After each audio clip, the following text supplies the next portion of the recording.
Assalomu alaykum, qadrli talabalar. Mana bugun limfa tomirlari, limfa tubullarini pastlash mavzusi bo'yicha Omsk davlat tibbiyot universiteti bolalar kasalliklari propedevtikasi kafedrasida olingan bir videoni o'zbek tiliga tarjima qilib sizlarga namoyish qilmoqchiman. Bu yerda mana Artyom ismli bolani shifokor tekshiryapti va uni limfa tomirlarini, limfa tubullarini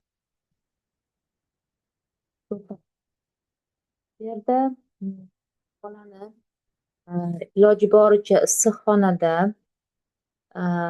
yorug'lik tushib turgan holatda tekshirish kerak bo'ladi va bu immun tizim holatini tekshirish uchun qon aylanish, qon hosil qilish tizimini tekshirish uchun, bolada surunkali kasalliklar bor yo'qligini tekshirish uchun muhim omil bo'lib hisoblanadi. Mana bu yerda shifokor aytishi bo'yicha birinchi bolani ko'rganimizda o'sha bolani yorug'lik tushib turgan xonada tekshiryapti. Undan tashqari kattalashishi, qizarishi, limfa tugullarida paypaslashdagi og'riqlarga e'tibor berish kerak bo'ladi, deyapti. Bizda burun halqum sohasida limfa tugullar paypaslanmaydi. Biz uni bolani ko'rinishiga qarab baholaymiz. Ya'ni bolani ko'rinishiga qarab baholaganda bola burnidan nafas olyaptimi, olmayaptimi, adenoid bezlarini kattalashishida yuzida adenoid yuzi bo'lishi kerak. Ya'ni bolani jog'i pastga osilgan, og'zi yarim ochiq va bola umuman burnidan nafas olmagan holatda bo'lishi kerak. Bularni biz paypaslab tekshira olmaymiz, faqatgina ko'zimiz bilan ko'rib tekshirishimiz kerak bo'ladi.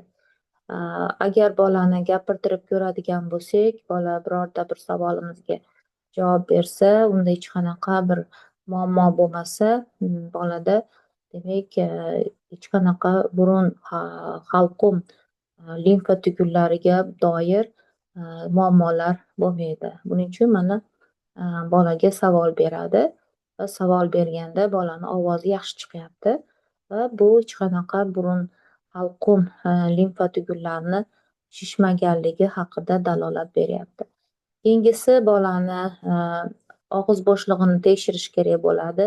Buning uchun yoriq xonada biz bolani shpatel yordamida tilni pastga bosgan holatda bodomcha bezlarini tekshiramiz. Bunda bodomcha bezlarini tekshirgan paytimizda bolani ikkala bodomcha bezi tangla yoyidan normada chiqmagan bo'ladi va qizarmagan bo'ladi. Agar yallig'lanish bo'lsa, bodomcha bezlari kattalashgan, qizargan va u yerda har xil eksudatlar ko'rinib turadi va biz bolani bodomcha bezlaridan unda o'sha Pirogov halqasi ga baho berishimiz mumkin bo'ladi. Artyomda hech qanaqa muammo yo'q, ya'ni bodomcha bezlarida hech qanaqa qizarishlar va tanglay yoyidan tashqariga chiqish holatlari ko'rinmayapti. Demak, og'iz bo'shlig'ini tekshirganda o'sha ko'proq halqum yoyi limfa tugullarini tekshirishimiz mumkin bo'ladi. Asosan periferik limfa tugullarini tekshirganimizda biz 12 juft limfa tugullarini tekshirishimiz kerak bo'ladi. Bularga asosan ensa limfa tugullari, asosan quloq oldi limfa tugullari, jag' usti limfa tugullari, umroq usti, umroq osti, qo'ltiq osti limfa tugullari va bilak limfa tugullari, chol sohasi limfa tugullari, taqim va tizza osti limfa tugullari bizga tekshirishimiz uchun asos bo'ladi. Unda ularni simmetrik ikkala qo'limizni kaftlarini tayangan holatda birinchi, ikkinchi, uchinchi barmoqlar bilan turli xil aylanma harakatlar yordamida tekshirishimiz kerak bo'ladi. Va tekshirganda bosmasdan suyak yoki agar u yerda mushak bo'lgan bo'lsa, shu mushakka proyeksiya holatida turli xil aylama harakatlar bilan judayam diqqat bilan tekshirishimiz kerak bo'ladi. Va bularni birin-ketinlikda bajarsak, maqsadga muvofiq bo'ladi. Demak, bunda birinchi ensa limfa tugularidan boshlaymiz. Unda kaftimizni chakka suyagiga tayagan holatda 4ta barmog'imiz bilan ensa sohasiga qo'yamiz va barmoqlar bilan shu ensa suyagiga tayangan holatda aylanma harakatlar qilamiz va bu yerda limfa tugullarini kattalashgan yoki kattalashmaganligini aniqlaymiz. Odatda ensa limfa tugullari 4 oygacha bo'lgan bolalarda aniqlanadi, lekin undan keyin normada limfa tugullari paypaslanmaydi. Artyomda ham paypaslanmadi, chunki bola sog'lom. Endi qo'limizni ensa sohasidan uzmagan holatda so'rg'ichsimon suyak tomonga boramiz va bu yerda quloq oldi limfa tugullarini paypaslaymiz. Quloq oldi limfa tugullarini o'sha quloq ortidagi o'sha so'rg'ichsimon o'simtaga bog'langan holatda tekshiramiz va u yerda ham hech qanaqa kattalashish yoki limfa tugullarida og'riq kuzatilmaganini guvohi bo'lamiz. Bolani biroz boshini pastga qilgan holatda asta-sekin jag' osti limfa tugullariga o'tamiz. Bunda bola bizga pastga qaragan holatda turib bersa, bizga oson bo'ladi, chunki jog' suyagiga proyeksiya qilib, 4ta barmog'imiz bilan ichkariga kirgizgan holatda aylanma harakatlar bilan tekshiramiz. Bunda ba'zi bolalarda bu limfa tugullar normada 1 santimetrga kattalashadi, og'riqsiz bo'ladi va harakatchan bo'ladi. Ba'zi bolalarda bu umuman aniqlanmaydi. Barmog'imizni yana uzmagan holatda o'ng qo'l barmog'imiz bilan iyak osti limfa tugunini paypaslaymiz. Unda boshda chap qo'limiz bilan ushlab turamiz va bolani bizga to'g'ri turib berishiga yordam beramiz. Bu yerda birinchi, ikkinchi barmoqlar bilan aylanma harakatlar qilib, o'sha suyakka tiragan holatda biz limfa tugunini paypaslashimiz kerak bo'ladi. Bundan tashqari, limfa tugullarini kattalashishi asosan yallig'lanishga bog'liq bo'ladi. Artyomda yallig'lanish aniqlanmadi. Endi ba'zan limfa tugullarini paypaslash uchun o'zimizga qulay qilib olishimiz kerak. Demak, Artyomni stulni ustiga chiqarib oldik, chunki bizga limfa tugullarini paypaslash qulay va oson bo'lishi uchun. Endi bu keyingi yuz sohasidagi limfa tugullarida tekshirib bo'ldik. Endi ikkinchi guruh limfa tugullarini paypaslashga o'tdik. Bu yerda biz endi bo'yin limfa tugullarini paypaslaymiz. Bu yerda bilamiz, tush o'mrov so'rg'ichsimon suyagi bor, muskuli bor. Tush o'mrov so'rg'ichsimon muskulini orqa tarafida turgan bir guruh muskullar, bular bo'yinning orqa limfa tugullari deyiladi. Tush o'mrov so'rg'ichsimon muskulining oldi tomonida turgan limfa tugullar, bular bo'yinning oldi limfa tugullari deyiladi.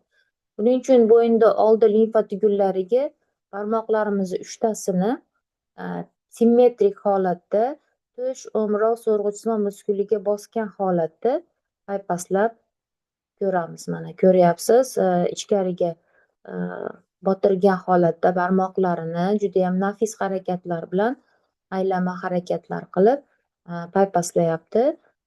Normada bu limfa tugullar ham paypaslanmaydi. Qachonki agar og'iz bo'shlig'ida yallig'lanish bo'lsa, bu yerda limfa tugullar kattalashishi mumkin.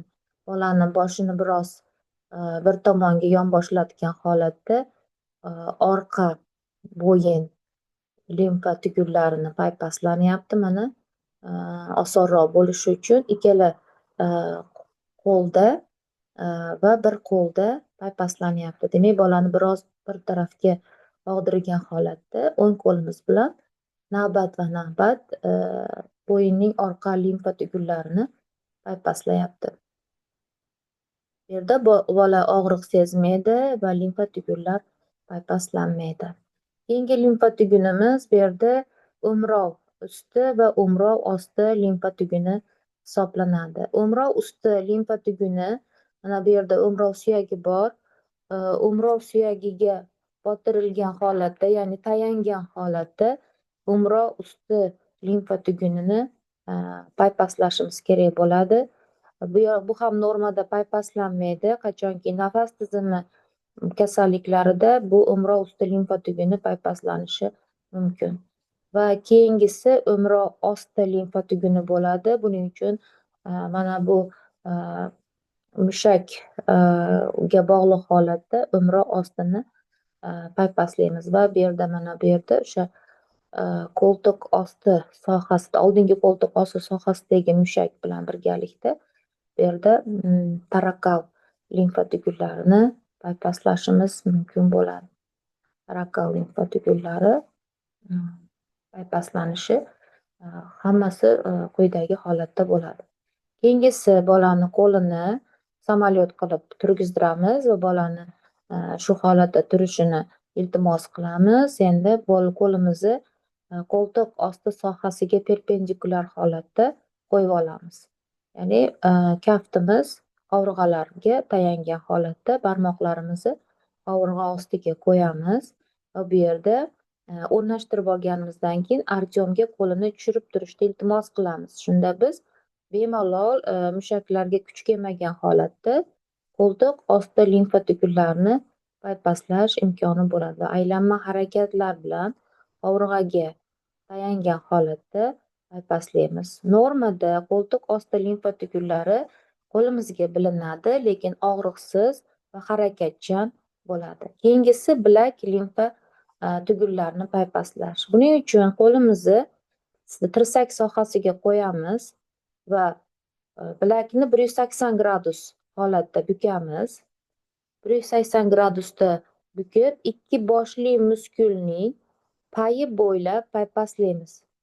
Ya'ni bunda ushlab ko'rganimizda paypaslash asosan bilak sohasida, ikki boshli muskulning shu payi sohasida sekinlik bilan paypaslanadi. Odatda bu limfa tugunlarini kattalashi ko'proq ko'p venadan inyeksiya olgan bolalarda paypaslanishi mumkin va terida turli xil yiringli kasalliklar bo'lganda bu yerda limfa tugunlar kattalashishi mumkin bo'ladi. Mana ko'ryapsiz, bilak limfa tugunini ikki tarafdan paypaslayapti. Oldingi va orqa tarafdan va bilakni yonlarini ham paypaslashni yo'lga qo'yyapti. Ikki taraflama mana ko'ryapsiz. Endi bolani gorizontal holatda yotqizishimiz kerak bo'ladi. Undan oldin ikkala qo'lni ham baravariga nima qilyapti? Tekshirib olyapti. Unisini ham alohida tekshirib, bunisini ham alohida tekshirgan holatda bilak limfa tugunlarini paypaslayapti. Mana bu proyeksiyadan ko'rinishi, qanday tekshiryapti ko'ringlar. Ikki boshli muskulni payi bo'ylab ikki taraflama judayam nafis harakatlar qilib, bolaga og'riq bo'lmaydigan holatda paypaslayapti. Hech qanaqa limfa tugunlar normada bilak limfa tugunlari paypaslanmaydi. Endi bolani yotishni iltimos qiladi, chunki gorizontal holatda yotib bolani tekshirishimiz kerak bo'ladi. Artyomga iltimos qilyapti, Artyomni yotib tekshirishimiz kerakligini aytyapti. O'zi qulay stolga o'tirib oldi. Mana ko'ryapsiz, Artyom yotib, oyog'ini yarim bukilgan holatda qo'ydi. Boshida yostig'i yo'q. Bu yerda mezenterial limfa tugunlari, chariq limfa tugunlarini paypaslayapti. Bu yerda og'riq bormi, yo'qmi deb so'rayapti va Artyomning yuz mimikasiga e'tibor beryapti. Demak, chariq limfa tugunlari paypaslanmayapti va og'riq bo'lmayapti. Endi bu yerda chov sohasidagi shu inguinal chov sohasini qirg'oqlari bo'ylab ikkala qo'lning 4 ta barmog'i bilan asta-sekinlik bilan aylanma harakatlar bilan Artyomda chov sohasi limfa tugunlarini paypaslayapti. Me'yorda bu limfa tugunlari qo'lga bilinadi, lekin og'riq bo'lmaydi va bemorga hech qanaqa muammo bo'lmaydi. Bu yerda og'riqsiz va harakatchan bo'ladi. Endi tizza osti limfa tugunini bypasslayapti. Buning uchun oyoqni biroz bukkan holatda o'sha limfa tizza osti sohasida limfa tugunlarini ikki taraflama mana bypasslayapti. Normada bu ham bolada bypasslanishi kerak emas. Normada bu ham bypasslanmaydi. Mana bu limfa tugunlarini deyarli barchasini bypassladi. Asosan bolalarda limfa tugunlarini bypasslagan paytimizda, demak, 3ta guruh limfa tugunlaridan agar bir donadan, ya'ni 3ta aniqlansa, bu norma hisoblanadi va asosan harakatchanligi, og'riqsizligi va konsistensiyasiga e'tibor berish kerak bo'ladi. Demak, bu yerda limfa tugunlar 2 millimetrdan kattalashsa yoki bo'lmasam konsistensiyasi doimo yumshoq bo'lishi kerak bo'ladi, elastik bo'lishi kerak bo'ladi.